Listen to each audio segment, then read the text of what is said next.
So, good afternoon, everybody, and very welcome for this orientation program, right?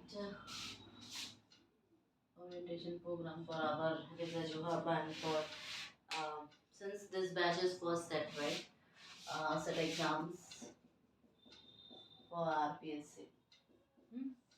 More that आप अगर किसी PhD programme के लिए enrol होना चाहते हो for our universities because I think March और फेब में यहाँ के जो राजस्थान यूनिवर्सिटीज है उसके भी PhD प्रोग्राम्स होंगे, PhD एडमिशन टेस्ट होंगे. So for that reason welcome. And देखो यहाँ पर ना हम लोग को बहुत ही कम टाइमिंग मिलती है बच्चों को पूरा सिलेबस कंप्लीट करवाना. And actually it is not the completion of syllabus, it is mainly हम लोग उनको ओरिएंट करते हैं कि कैसे प्रॉब्लम सॉल्व किया जाए. I always emphasise more that कि know how the tactics different kind of techniques tactics apply करो कि कैसे सॉल्व कर सके क्वेश्चंस. ओके, बिकॉज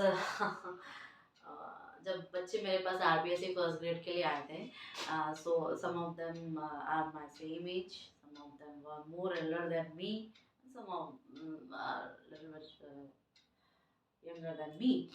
तो मैंने उनको एक चीज़ कहा था दैट सिंस ये जो वैकेंसीज आती हैं ग्रेड्स की, ये बहुत ही टाइम के बाद आती है, बहुत सालों के बाद आती है.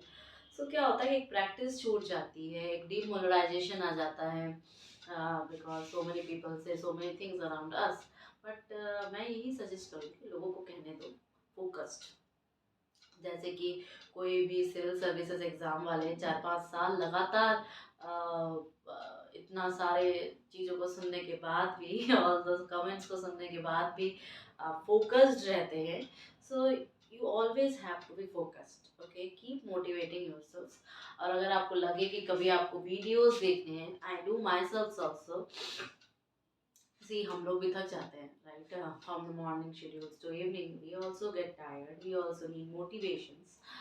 सो मैं यही सजेस्ट करती हूँ कि if you want to hear some videos, if you want to hear some reels, जो इंटरव्यू पैनल्स होते हैं, इंटरव्यू पैनल्स के रील्स सुना करो. इंटरव्यू पैनल्स, चाहे वो इंटरव्यू आपके साइंस के एरिया में हो, चाहे वो सिविल सर्विसेज के एग्जाम में हो, इंटरव्यूज उनको सुना करो. Okay, not more wasting our time.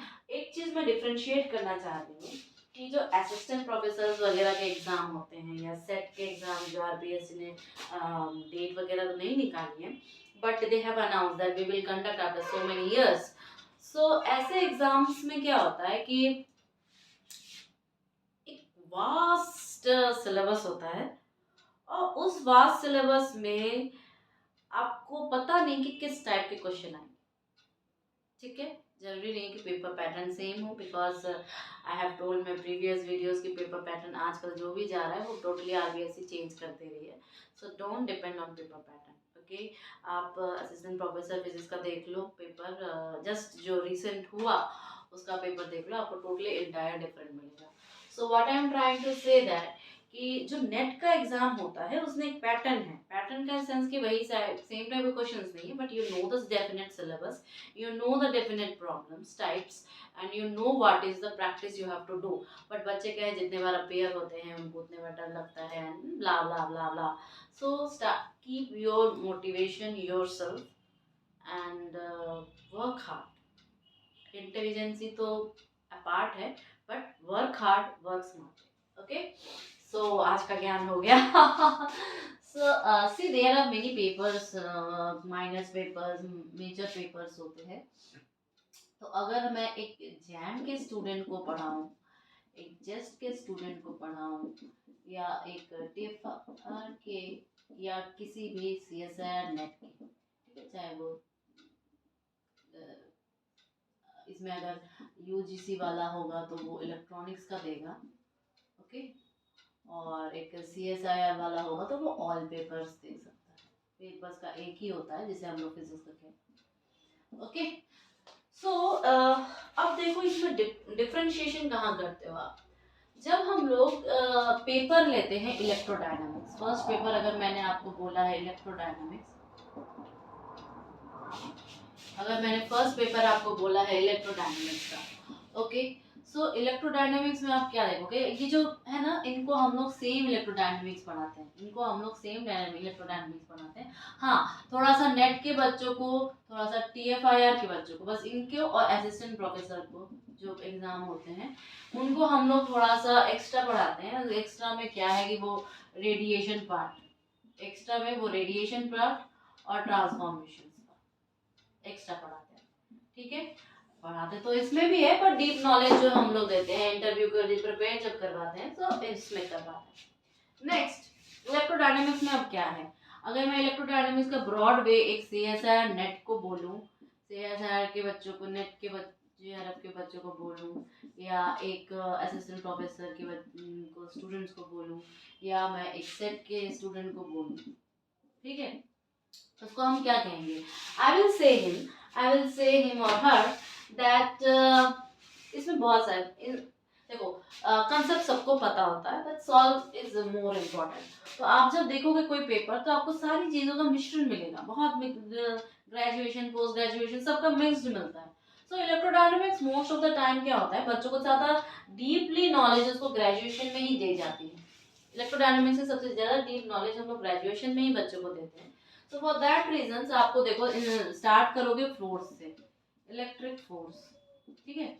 Electric force से जब स्टार्ट करोगे तो आप बोलोगे कि उसको कैसे ग्रुप ऑफ चार्जेस को कैसे सम करके निकाला जाए, या ग्रुप चार्जेस के बारे में कंसेप्ट होता है इसमें, ओके। फिर आपको इक्विलिब्रियम के बारे में कंसेप्ट बताओगे, डिस्टेंस बताओगे कितना होगा, ये बहुत सारी सारी चीजें बताओगे। फिर अगर आप इलेक्ट्रिक फील्ड पे आ जाओ, इलेक्ट्रिक फील्ड पे आ जाओ, ठीक है, तो इलेक्ट्रिक फील्ड एक वास्ट होता है जिसमें कि डिफरेंट काइंड ऑफ बॉडीज आएंगी, डिफरेंट काइंड ऑफ बॉडीज आएंगी, पॉइंट्स आएंगे, ठीक है। तो उन सभी बॉडीज की इलेक्ट्रिक फील्ड आएगी। फिर इसी में गॉस लॉ सबसे इंपॉर्टेंट जो है, गॉस लॉ, गॉस लॉ से कैसे हम सारी चीजें इलेक्ट्रिक फील्ड कंसिडर करते हैं, वो सारी चीजें आएंगी। नेक्स्ट आ जाएगा आपका पोटेंशियल, इलेक्ट्रिक पोटेंशियल, ठीक है। तो ये जो तीन है, और एक आएगा आपका इमेज प्रॉब्लम्स, ठीक है, इमेज प्रॉब्लम्स। तो ये जो चार है ना, अच्छा ये भी इसी से ही रिलेटेड है, इसी में कैपेसिटर्स भी आ जाते हैं आपके, कैपेसिटर्स, ठीक है, कैपेसिटर्स। अब जब मैंने all different kind of body बोली है तो इसमें जरूरी है कंडक्टिंग आएगा, कंडक्टिंग बॉडीज आएगी, डिफरेंट हो जाता है, पूरा कंसेप्ट डिफरेंट आ जाएगा आपका। नॉन कंडक्टिंग आ जाती है, नॉन कंडक्टिंग आ जाती है, इसी में आपके डाइलेक्ट्रिक्स आ जाएंगे, ठीक है, डाइलेक्ट्रिक्स आ जाएंगे। फिर मैग्नेटिक मटेरियल आ जाएगा, मैग्नेटिक मटेरियल आ जाएगी, ओके। सो ऑल दिस की सारी चीजें आपको कंसेप्ट वाइज क्लियर होनी चाहिए, बिकॉज आजकल नया ट्रेंड निकला है कि चूज द रॉन्ग ऑप्शन या चूज द राइट ऑप्शंस। एक प्रॉपर्टी के ऊपर 4 ऑप्शंस दे देंगे, जो चूज करना है करो उसमें से चूज, ठीक है। तो आपको कंसेप्ट जानना जरूरी है, सिर्फ हम मैथमेटिकली पेंसिल नहीं चला सकते, because as a physics student उनकी आदत होती है हर चीज में पेन चलाना। तो कभी कभी पेन चलाते चलाते ना वो पीछे के कंसेप्ट के पेन चलाते चलाते क्वेश्चन सॉल्व करते करते ट्रिक्स जानने के चक्कर में कभी कभी कंसेप्ट का गोल कर देते हैं। So be prepare for that also, okay. So ये चारों तो आपके बिल्डिंग ब्लॉक्स हैं, याद रखना, these four are the building blocks. अगर ये चारों आपको आ गए, और उसमें से एक और है मैक्सवेल्स इक्वेशन, ठीक है। अब ये मैक्सवेल्स इक्वेशन को शुरू करके देखो आप कहाँ कहाँ ले लेते, मैक्सवेल्स इक्वेशन ने यहाँ पे डाल दिया, मैक्सवेल्स इक्वेशन ने इलेक्ट्रोमैग्नेटिज्म कर दिया, मैक्सवेल फिर देखो ये तो हो गया। अब इसके बाद हम लोग मैग्नेटिज्म पे ले आते हैं, तो मैग्नेटिज्म को ये सारी चीजें आ गई, मैग्नेटिक फील्ड, मैग्नेटिज्म के साथ मैग्नेटिक पॉइंट, डाइपोल्स, ये वो सारी चीजें आ जाती है, ठीक है। तो जब फिर क्या करते हैं, इन दोनों को मर्ज करवाते हैं। देखो मैंने सॉलिड में भी बोला है कनेक्शन के बारे में, और यहाँ भी हम लोग कनेक्ट करवाएंगे, ठीक है। फिर कनेक्ट करके इलेक्ट्रोमैग्नेटिज्म इलेक्ट्रोमैग्नेटिज्म आता है। सो इफ अ टीचर से ट्रूली, ठीक है, अगर आप ये कोचिंग का बिजनेस छोड़ दो और व्हाट शुड आई से, अगर आप इसको बिजनेस पॉइंट ऑफ व्यू से अलग रखो और आप ट्रू फुली एक इलेक्ट्रोडायनेमिक्स पेपर को पढ़ाओ तो आवर इंस्टीट्यूट एटलीस्ट इसमें 3 महीने लगाती है। 3 महीने साथ में एक माइनर पेपर को कंसिडर करते हैं हम लोग। इलेक्ट्रोडायनेमिक्स हमेशा एक माइनर पेपर के साथ हम लोग को रीड करवाते हैं, क्योंकि 3 महीने पूरा दे रहे हैं तो बेटा पूरा टाइम तो हमारे पास 11 महीने या 10 महीने का ही होता है अगर टेस्ट सीरीज को इंक्लूड करें तो। सो ऑलवेज इलेक्ट्रोडायनेमिक्स मैं एक माइनर पेपर के साथ डील करती हूँ। माइनर पेपर में मैं स्पेक्ट्रो ले सकती हूँ या न्यूक्लियर ले लूँ। ये आप सभी जो मुझे कहोगे जिस पेपर को लेने के लिए हम लोग उस पेपर को कंसिडर करेंगे। अब ये इलेक्ट्रोडायनेमिक्स हो गया। अब लास्ट में आपको रेडिएटिंग फील्ड करवाते हैं, क्योंकि कुछ कभी कभी जो नेट में कभी कभी देखो 1 या 2 क्वेश्चन कभी कभार आ जाते हैं कि जो डाइपोल्स होते हैं उनकी रेडिएटिंग में क्या कंसेप्ट रहता है, क्या एंगल बनता है, ये सारी चीजें सेट के एग्जाम में आ सकती है। मैक्सिमम चांसेस है, असिस्टेंट प्रोफेसर के एग्जाम में भी इसके मैक्सिमम चांसेस है, टीएफआईआर में भी इसके मैक्सिमम चांसेस है। बिकॉज टीएफआईआर थोड़ा थिंकिंग लेवल पर ज़्यादा जोर डालती है। याद रखना, if I compare NET paper and TFIR paper, the NET paper is more easier than TFIR, this is the fact. Okay fine. जैसे अगर आप जैम का कंपेयर करो जेस्ट के साथ, तो JEST is more tougher than JAM, so same as, okay? So अगर हम लोग ये मैंने इसलिए लिखा सिर्फ electric field because as it is, अब इसमें डाइपोल्स भी आते हैं, ठीक है, इलेक्ट्रिक डाइपोल्स। तो इलेक्ट्रिक डाइपोल्स को कभी, अब देखो याद रखना, डाइपोल्स आप लोग अब तक क्या करते हो, डाइपोल्स को या तो एक्सियल पॉइंट पे निकालते हो, ठीक है, या तो वर्टिकल पॉइंट पे निकालते हो, ठीक है, वर्टिकल या बोल दो परपेंडिकुलर, कुछ भी परपेंडिकुलर पॉइंट पे निकालते। लेकिन अब आपको सीखना पड़ेगा, हम लोग सिखाते हैं बच्चों की एंगल पर कैसे कर पाओगे।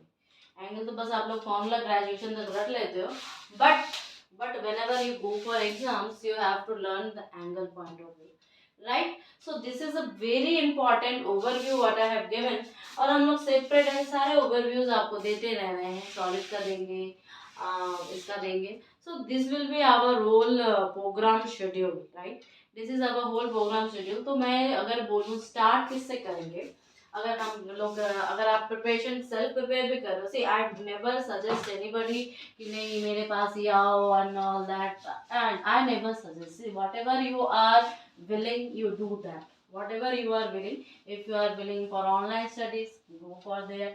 If you are willing for offline studies, go for that. If you are just willing for doing the test papers, go for that. अब बच्चे मुझसे पूछते हैं कि मैम ऑफलाइन में ज़्यादा अच्छे से नहीं हो पाता है, ऑनलाइन में ज़्यादा, who said this kind of rubbish things? See, for myself, अगर आपको रियल में, I'm not suggesting, I'm not promoting anybody. For myself, if you really want to be serious and if you sometimes at night when you get demotivated, जब आप रात को demotivate हो जाते हो, just listen some of the comments of Dr. Divyakirti sir in his UPSC lectures और his reels, और जब वो interviews लेते हैं उनके reels, listen and you will feel it's really authentic, it's really very authentic, okay? So अगर मैं papers की बात करूं, तो देखो सबसे पहले तो हम लोग मैथमेटिकल से स्टार्ट करेंगे, साथ में एक आपका माइनर सब्जेक्ट चलेगा न्यूक्लियर का, ओके? सो आपके कंप्लीट हो जाएंगे 6 hours on a whole day. अगर सेकेंड हम लोग इलेक्ट्रोडायनामिक्स पे आते हैं, इलेक्ट्रोडायनामिक्स को मोस्टली हम लोग स्पेक्ट्रो के साथ डील करवाते हैं। थर्ड आपका आ जाता है mechanics, okay? Mechanics is a very vast, और याद रखना कि न्यूटोनियन मैकेनिक्स और वो दोनों इक्वल में आते हैं, ठीक है, न्यूटोनियन और वो दोनों इक्वल में आते हैं, तो it is a major paper. तो हम लोग इसका डीलिंग करवाते हैं सॉलिड के साथ, ठीक है, सॉलिड और ये आपस में कुछ भी कर सकते हैं। 4th नंबर पे आएगा आपका major paper again, and it will be electronics. See इस बार का जो असिस्टेंट प्रोफेसर था एग्जाम आरपीएससी का, उसमें इसने और इसमें बहुत भर के पूछा है। So don't take electronics as easier subject, right? जो बंदा इलेक्ट्रॉनिक्स, कभी कभी क्या होता है कि बच्चे इलेक्ट्रॉनिक्स में गुड है तो इलेक्ट्रो में डामाडोल हो जाएंगे या मैथमेटिकल में डामाडोल हो जाएंगे, but if they are good in this, they are Damadol in this. So don't worry, practice makes a man perfect. This is a very true fact, and I believe myself this is a true fact, and I say everybody this is a true fact. कि result आपको तैयार करना है, जो वो 3 घंटे हैं। अगर फैक्चुअली देखें तो 3 घंटे किसी भी स्टूडेंट के उसको आपके नॉलेज को डिफाइन नहीं कर सकती कि वो बच्चा कितना हार्ड वर्क किया होगा या वो कितना नॉलेजेबल होगा। But see, histories are always written by victors. इतिहास विजेताओं के द्वारा ही रचित होता है, उन्हीं के द्वारा लिखा जाता है, और इतिहास सिर्फ और सिर्फ विजेताओं को ही याद करता है। ओके, सो 3 घंटे जो आप ब्लैक होल्स बनाते हो, सो remember this is the fact and you can't deny it, you can't deny it.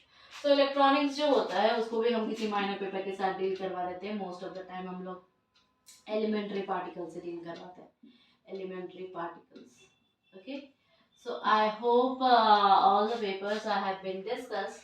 May be जो पेपर नहीं हुआ है आप मुझसे कमेंट कर सकते हो। 1 2 3 4 5 6 7 8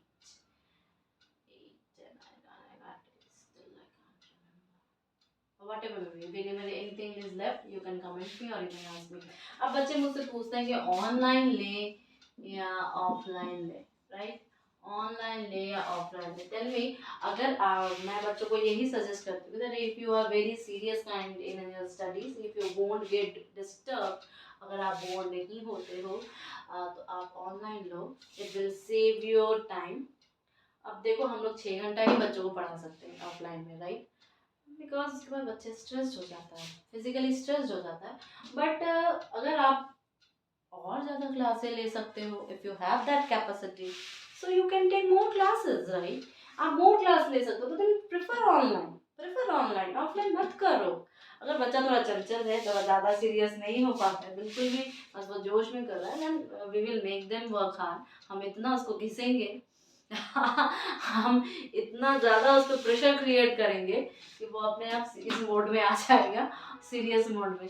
okay, so don't worry about anything, this is the pattern. Okay, so I hope कि डिफरेंट जो इलेक्ट्रोडायनेमिक्स में हम लोग क्या डील करेंगे एक सेट के बैच के लिए, and for NET batch I think we have clear. So going for the next paper that is for spectro, right? Spectroscopy. So in spectroscopy what we did, spectroscopy में पहले हम लोग basic से start करेंगे and we go for further and further that पहले Bohr's, models and all those things, then उसके बाद